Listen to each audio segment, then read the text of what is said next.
I have immense sympathy for my beloved white nationalist siblings.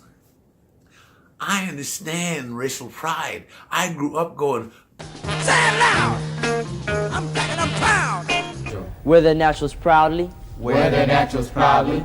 As a symbol of pride and blackness. As a symbol of pride and blackness. Want to Wazori, use Afro Sheen. Beautiful people use Afro Sheen.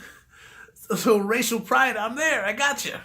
And I must say, to my own dishonor, I have, up until around the 2016 presidential campaign, I have given zero thought, credence, credibility, or weight to the concerns or frustrations of working class white men. For me, they were always the enemy. The dreaded pale penis people. They were the guys beneath the hoods. They were the enemies of integration. In the 80s, they were the enemies of feminism. In the 2000s, they're the enemies of gay rights. All the stuff that I care about, those are the bad guys. But they're not the bad guys. They're dads and sons and uncles and kooky grandfathers. And it's almost like white guys are human beings too. But what really gives me huge amounts of sympathy for them is a single number. 7.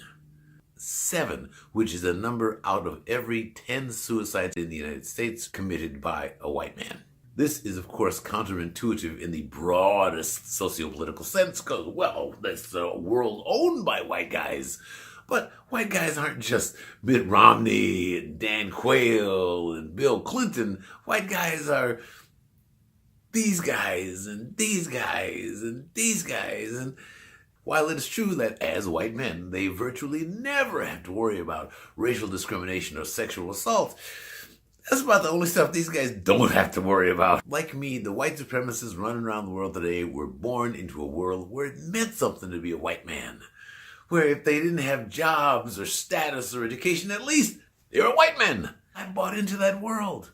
These guys did too, and it wasn't their fault. White supremacists, like the rest of us, are worthy of our sympathy because, like us all, they are born into bodies they did not design, a world they did not create, having reactions that no one on earth can understand. So to my white supremacist brothers and sisters, I'm sorry for having ignored your concerns for so long. I will work to try to be more empathetic towards your feelings and to work for a world wherein all of our desires and hopes and dreams can be respected and that we can all live as brothers and sisters who don't like each other. But have sympathy. Thank you immensely much for watching, beloved sibling. You made it all the way to the end. I post new sciencey optimistic videos every Monday through Friday. If you enjoyed this one, I hope you will like, subscribe to the channel, and share with someone you know who might themselves enjoy some sciencey optimism. I'm Aaron Freeman, the Excitable Ape, and until we meet again, I hope you have an incredibly great time as you science the day.